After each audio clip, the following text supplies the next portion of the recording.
Vietnam, January 1967. The US and its allies have dropped more bombs on this region than they did on Germany and Japan combined during World War II.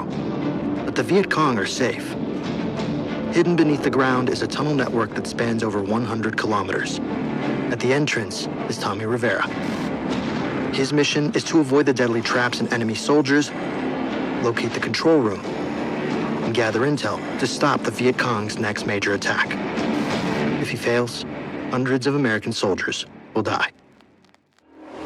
Tommy climbs into the tunnel, covers the trapdoor with leaves, and closes himself inside.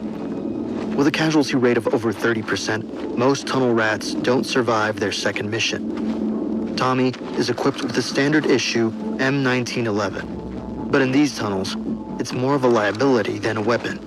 A single shot could alert the enemy. Instead, he trusts his father's old World War II knife. Quiet, reliable, and deadly in close combat. Tommy doesn't know it yet, although he is getting very close to the first chamber. Based on Tommy's previous missions, he is expecting a similar layout. Connecting to the entrance, there are 3 levels of tunnels.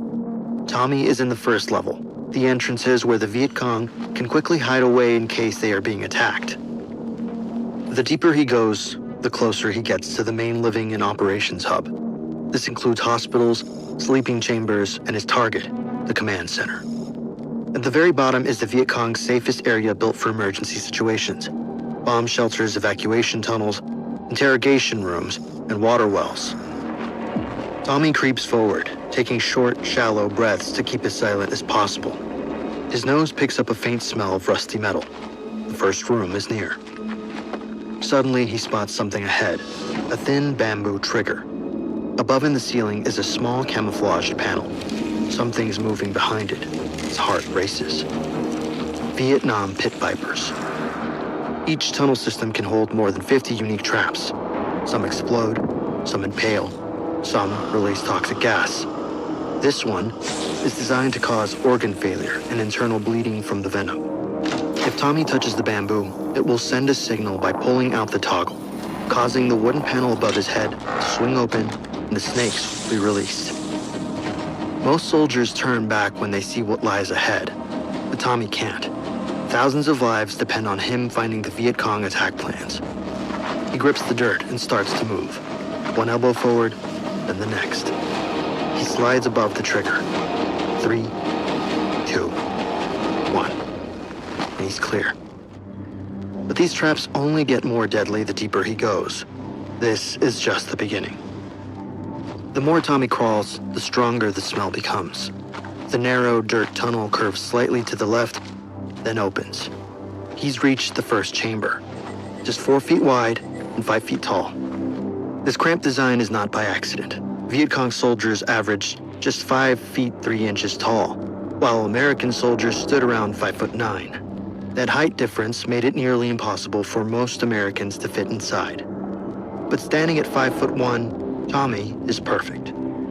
Low wooden crates stacked against the wall holding ammunition, medical gear, and rice. Storage was frequently placed near the entrances, allowing the Viet Cong to restock or retreat faster during battle. He listens for a moment to hear if anyone might be nearby. Silence.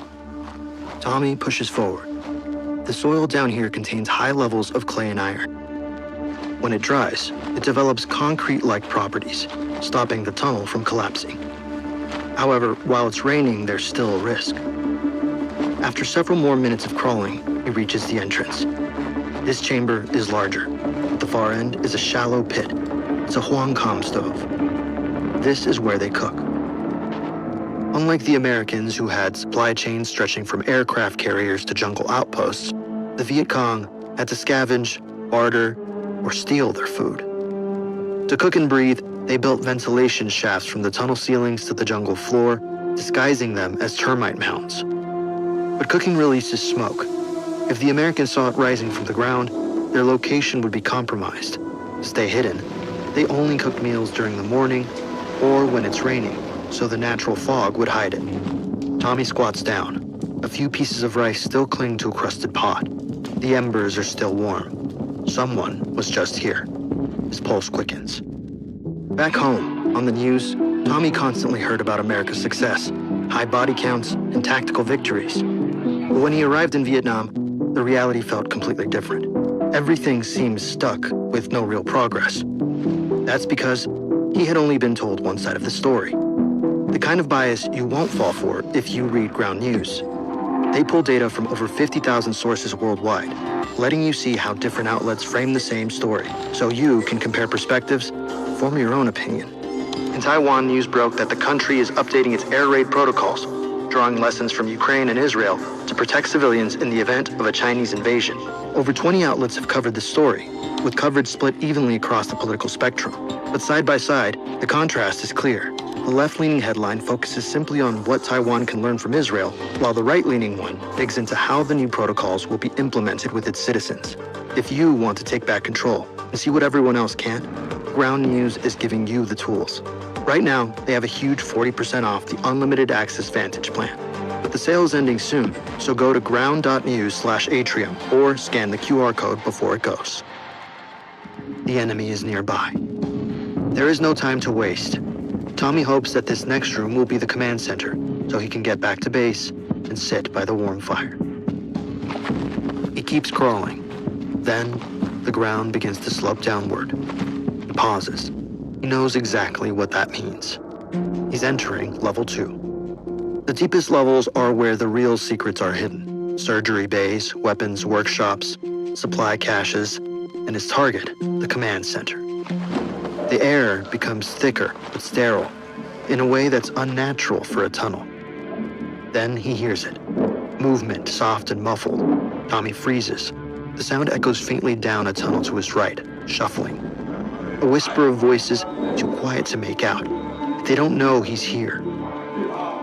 Tommy clutches his knife. He waits and listens intensely, but the sound starts to fade. False alarm. As he approaches the next room, he sees a glow of light. A bed is pressed against the wall. Next to it, a stack of blood-stained bandages and scissors. Glass jars lined along a dugout shelf. In the corner is a bicycle-powered generator. This is a quiet way to generate electricity to light this hospital room during surgery and charge their radio equipment, only found in the more developed systems. A faint tapping sound echoes through the chamber. Tommy goes still. He knows that sound. They're digging. At the start of the war, the Viet Cong would dig during the day, making it easier for Americans to locate them. However, now they only do it while raining or at night when the jungle sounds overpower their own. Others will be nearby, hauling dirt in baskets up to the surface. Every handful is carried far from the tunnels, scattered across fields, buried in bomb craters, or dumped into rivers. The surface will be crawling with Viet Cong. Tommy hopes the rain stops soon. Otherwise, his escape just got a lot harder. Still, not all news is bad. Medical rooms like this one are almost always placed on the second level, the same level as the command center. He's close. Very close. The tunnel tightens again. Tommy claws forward, the walls pressing in, his nails scratching in the dirt until the path opens. He stops. This isn't a storage room. It's something else. He tries to see what's inside, but it's too dark. He knows using his flashlight could expose him, but staying blind could kill him. He has no choice. He flicks it on. What he sees makes his blood run cold. It's the trap room.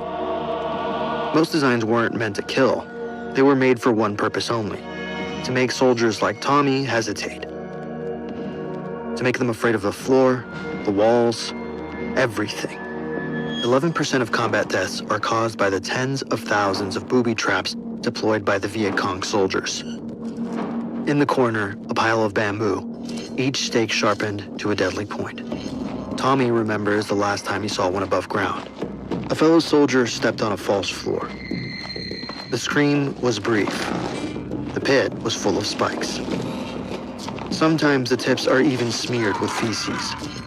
Not to kill instantly, but to infect, to rot from within. He turns. In another area, a stack of tin cans. But it's not harmless junk. Inside are grenades, rigged with tripwires. Pull the wire, the pin yanks free. Boom. Through decades of fighting off foreign powers, the Vietnamese have learned to use the land to kill any invader. With the reminder of death, Tommy cuts his light and presses forward into the dark. He hears a faint sound and freezes. It's coming from ahead where the tunnel forks. On his left is a subtle echo of voices. Viet Cong, at least two, maybe more. To his right, silence. But Tommy knows what silence can mean down here. A dead end. Or worse, a trap. His heart thuds. The left tunnel could put him face to face with the enemy. The right could be a trap, ending his life and the mission. He waits, motionless, counting his breaths. The voices grow clearer. Calm, casual, too calm. That's what scares him. He shifts his body toward the right tunnel, elbows dragging through the dirt, hips twisting. Each breath he takes could be his last. No wire, no pressure plate. Not yet. 5 feet in, still nothing. Then the tunnel opens slightly, just enough for him to kneel. He is safe, for now. It's the second time luck is on Tommy's side. Deep down, he knows it won't last forever. And that's when he sees it. Ahead, lit by only the faintest glow from a lantern, is a large room. Reinforced with timber, large maps pinned to the wall, chalk markings, folded documents. This isn't another survival chamber. This is his target, the command center. Tommy scans the area. There's no one inside. He moves in silent and low. A crude table at the center holds an unfolded map. A red line stretches west towards Saigon. Circles, notes, arrows, targets, highly classified materials. Somehow, the Viet Cong have secured info about an upcoming offensive. This was more than just the attack plans he came for. When Tommy left the camp, they were preparing for this very operation, including some of his closest friends.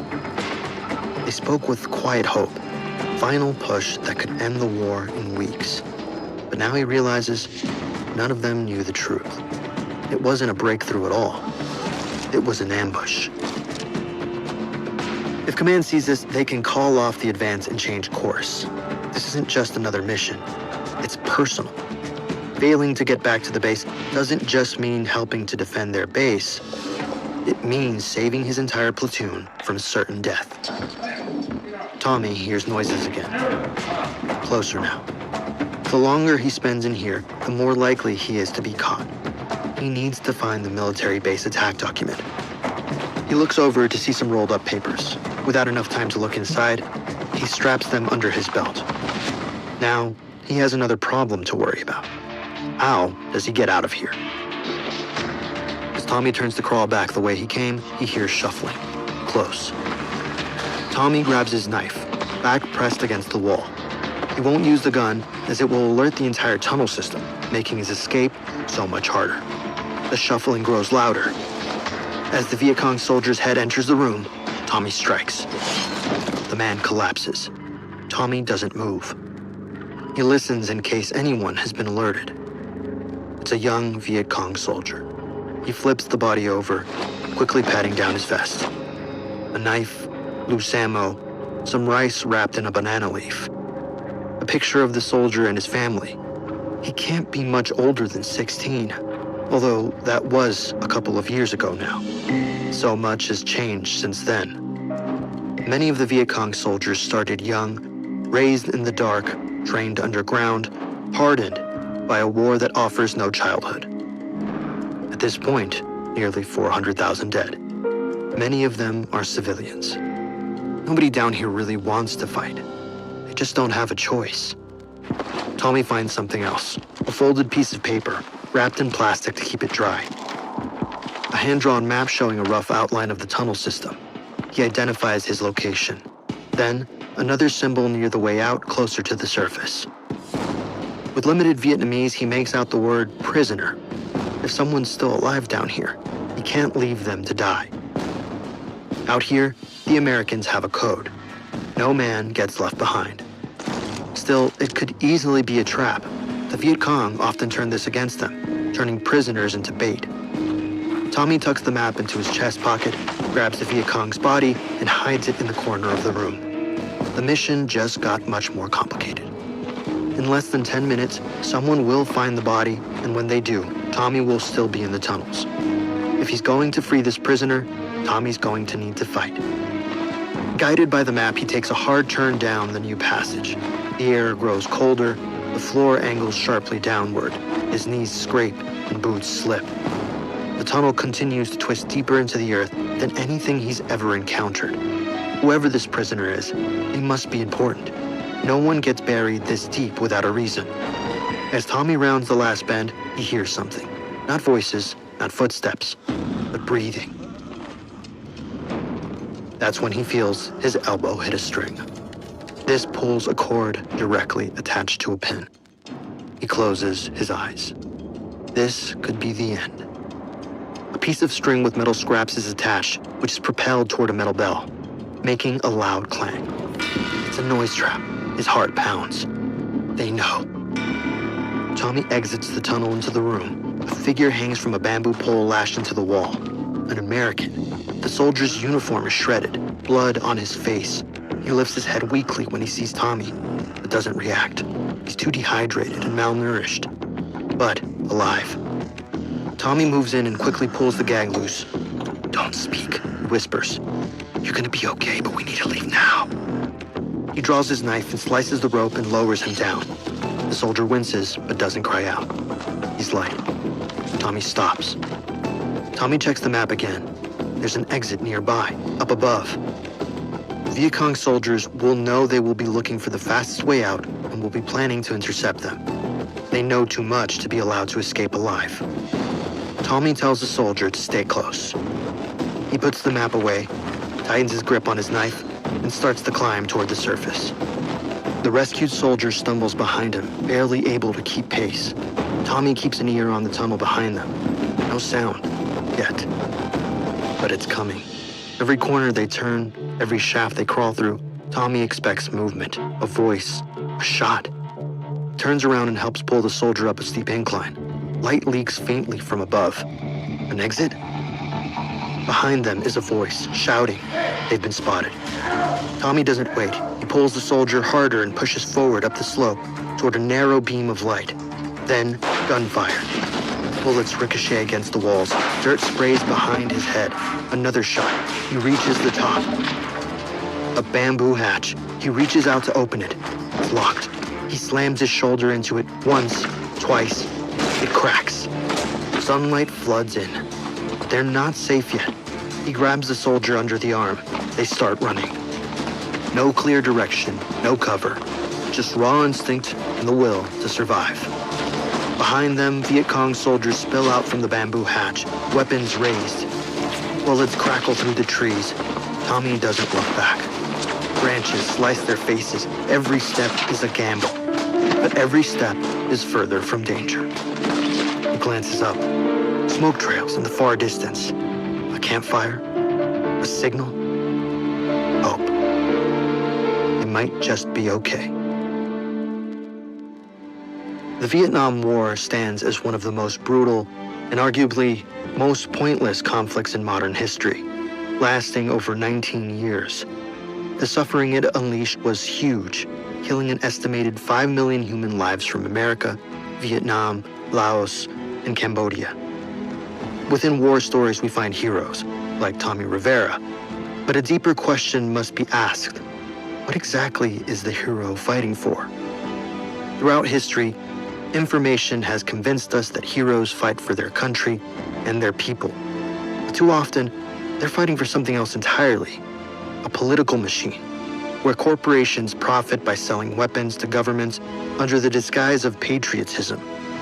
By 1968, 54% of Americans believed the Vietnam War was a mistake, yet dragged on for another 7 years. It's not just history, it's a pattern. The next time you see a war taking place, take a moment to think, is this war everything it's claimed to be?